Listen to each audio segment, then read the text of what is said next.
So it is a rainy, gloomy, cold day outside, and pretty soon the weather will not matter to us anymore. We're obviously inside in the garage, and today we're gonna install a nice big heater. So this heater is a King electric heater. It's 7,500 watts. It has a couple other things that I'll show you guys throughout the video. But 7,500 watts, they say, are good for up to a 750 square foot garage. This is a 2-car garage, about 500 square foot, so should be a little bit overkill, but we are gonna put it in without putting any insulation in at first. The nice thing about that is it'll let me get electric usage and about how often it kicks on, how long it needs to run for to keep it at a reasonable temperature. That way I'll be able to tell you guys. So if you're looking to heat a 2-car garage and you don't want to spend the money on insulation, drywall, anything else, I can tell you guys about how much it'll cost to keep it at a certain temperature, how often it'll kick on. So this is an 8-3 wire. The 8 is the gauge of the wire. So for example, this is 12 gauge wire. It's a lot smaller than 8 gauge wire. The lower the number, the bigger the wire. So we have an 8 gauge wire, and it's an 8-3 instead of a 12-2. This is a 12-2 because it has the ground and then it has the other 2 wires.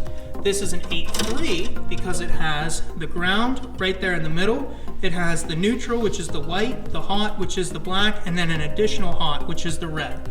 So why we need 4 wires is because we're gonna wire it into this 240 breaker. So this is a 120 breaker. There's one line out, doesn't matter the gauge, carries 120 volts of current. This will carry 120 volts per each. So total it'll be a 240 volt breaker, 40 amp, because that's what we need to go with the 8 gauge. So really all we need to do today is step 1, unpack the box, get out all the parts. Step 2, hang the heater in that corner wherever we want it. Step 3, plug in 4 wires to the heater. Step 4, plug in 4 wires to the breaker. To plan, first 2 things I needed to figure out was how I was going to power the heater and where I was going to put the heater. So for power, made it pretty easy. The directions stated it needed a 40 amp double pole breaker to support the 240 volt connection. Also needed an 8-2 wire, not an 8-3 wire. It called for an 8-2 wire to supply the power from the breaker to the box. I got the 8-3 wire, so you can save yourself some money by going with 8-2. That was how I was going to power it. Now I needed to figure out the location. I wanted the location to be out of the way so no one was running into it and it wasn't a pain. Sadly, that was the farthest point from the breaker box, so I needed 50 foot of wire.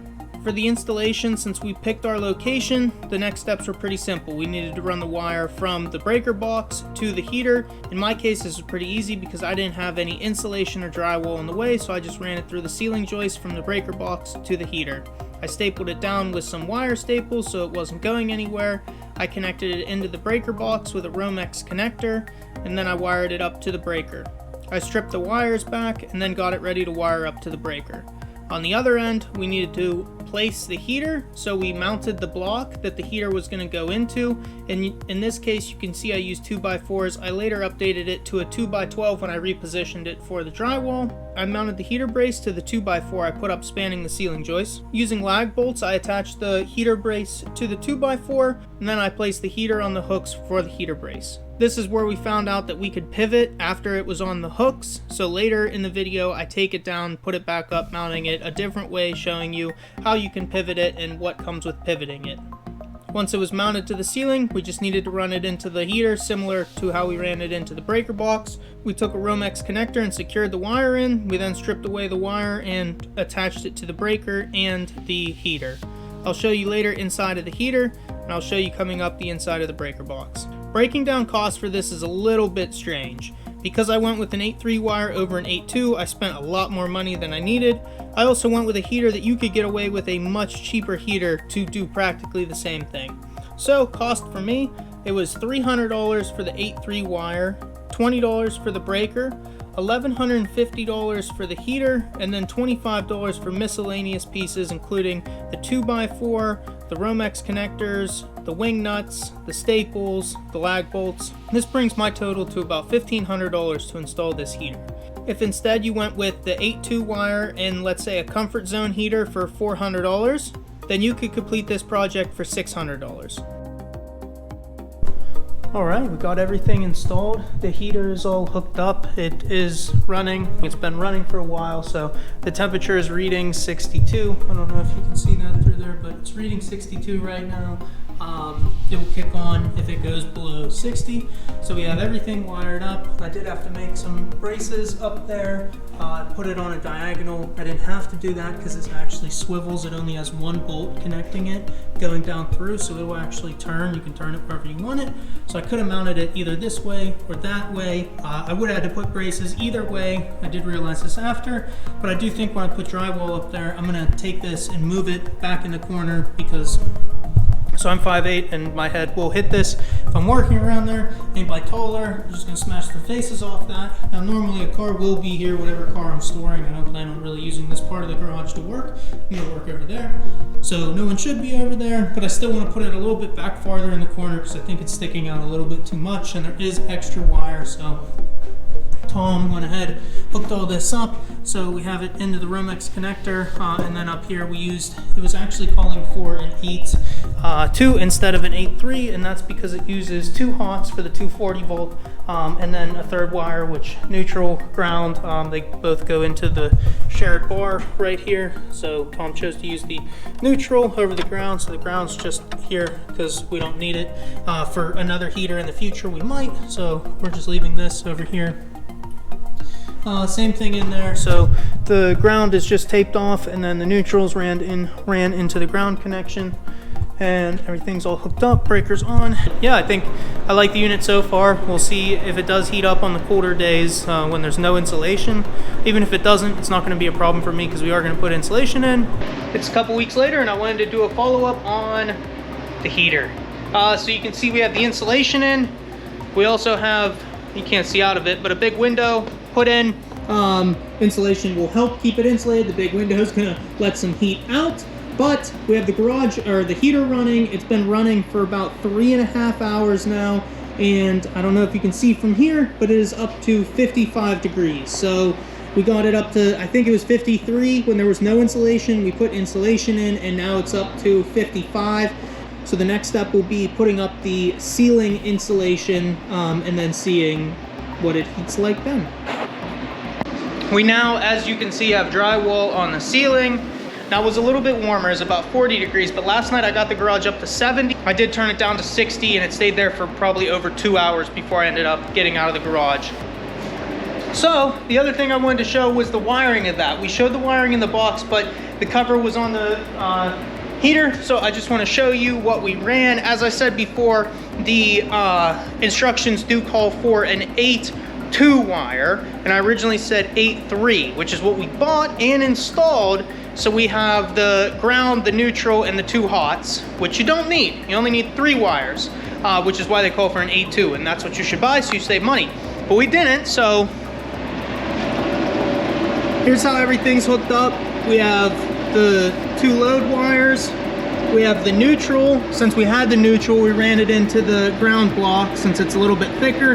And then we have the ground just sitting off to the side, the same way we showed that in the electrical box.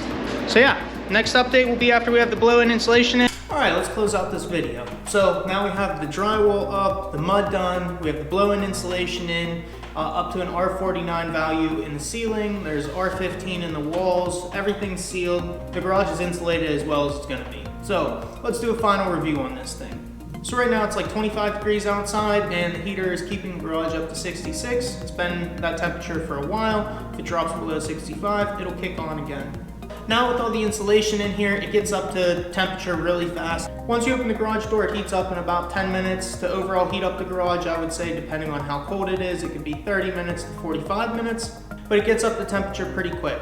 Earlier in the video when I went through cost, I said you could do this same thing for a lot cheaper. The 8.2 wire is a big thing. I just made a mistake buying the wrong kind of wire there. But the heater, you can get a similar wattage heater for around $400. Now it'll still have a remote control. It'll be a different brand. The mount's a little different, so you can't pivot it, which isn't a big deal.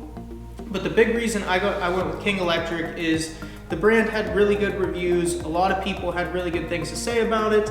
And then they had other things that you could add on that were extra. So this will work with a Nest thermostat. This has the remote. It has the eco mode. So if it's 62 degrees, instead of just blasting the heat on high, it'll turn it on eco mode. So hopefully using less electricity. And then the last thing and my favorite thing is this little egg. It's a remote thermostat. So this you can put wherever you want and it'll make sure it's reading the temperature from that spot. So why this was so important to me, and this was only I think another $70 from the unit just by itself with the remote control. Why this was important to me is because I'm gonna have detailing supplies and maybe paint, other stuff out here in cabinets. And if I wouldn't have this, if I would either have a Nest thermostat, it would read the temperature from that location, or if I don't, it would read the temperature from this location. I want to be able to stick this in the same cabinet with the bottles, so if I need to keep the garage above freezing, which the lowest you can set this to is 40, and we'll talk about that in a little bit, but if you set this to 40 and I have this reading 40 here, it's possible that with the cabinets being against the walls, it could be 32 or below inside of those cabinets towards the back. So sticking this in there should hopefully guarantee that nothing freezes. And like I said, it was only another $70. The big difference is brand. So if you go with the Comfort Zone, I think it's $400. There's also Dynaglow, which is a little bit more expensive. This is one of the more expensive ones, but like I said, it does have pretty good reviews from what I read. I also want to cover why I went with an electric heater, because I know my father has a propane heater, a lot of people have gas heaters. My house is purely electric, so I had to go with electric. Now, as we stepped through the video, you saw that I used this when there was no insulation all the way up to being fully insulated. So with no insulation and just wall insulation, didn't make much of a difference. This heater would run constantly and would get it up to about 20 degrees higher than it was. So if it is 30 outside, it'd get it up to 50. If it's 20 outside, it'd get it up to 40. And basically 20 degrees, give or take a little bit, and constantly running. It would never reach a temperature of like 60 degrees if it was 30 outside. So that applied to the wall insulation and no wall insulation. The next step, we got the drywall up. That helped a tremendous amount, and it made it so that it would heat up quicker and it would hold temperature longer. It still didn't hold the temperature as long as it's doing now. It would heat up quicker because the heat didn't have to rise all the way into the attic, but eventually the heat would make its way through the drywall into the attic, and then it would kick on again. Once we add the ceiling insulation, this thing doesn't run very often. I would say it probably runs, and it's gonna depend on how cold it is outside, but probably runs once an hour to keep it at 65 degrees. It doesn't take that long to get heated up to that point. If you hit the start-stop button and you stop this, it will stop it, but it'll keep it heated to 40 degrees, even if you stop it. So there was a night out here before I got the insulation in that it was 0 degrees outside, and this thing ran for probably 2 days straight because I didn't come out to the garage, so that electric bill is gonna be painful. But yeah, just make sure that either you have to press it a couple times, or I just threw the breaker. I'd wait until it cooled down, threw the breaker, then I knew it wouldn't kick on to heat up to 40 degrees. Now that it's insulated, I'll have it above 40 degrees all the time because I don't want anything in here to freeze, but I couldn't get it up to 40 degrees when it was 0 outside with no insulation in here. Last part I want to show is where it's positioned now. So before it was mounted right here, so it was coming out about to here, and it was farther this way. So we moved it back farther into the corner. Now it's more out of the way. One thing I want to call out is with the mounting bolt like it is, if you tilt it before, if it's tilted this way and you tilt it down, it's not crooked if you tilt it, but this way if you tilt it, if I push back, it's gonna angle off that center point.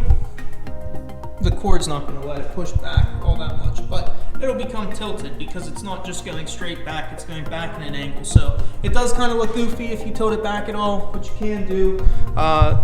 You can tighten up the bolt so it'll maintain that angle. We're just gonna leave it flat though because we have it mounted a little bit crooked, or mounted at a diagonal.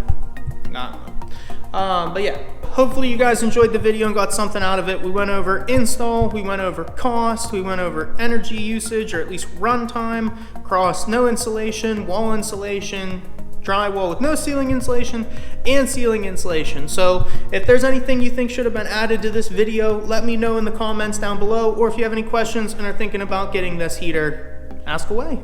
See you guys next time.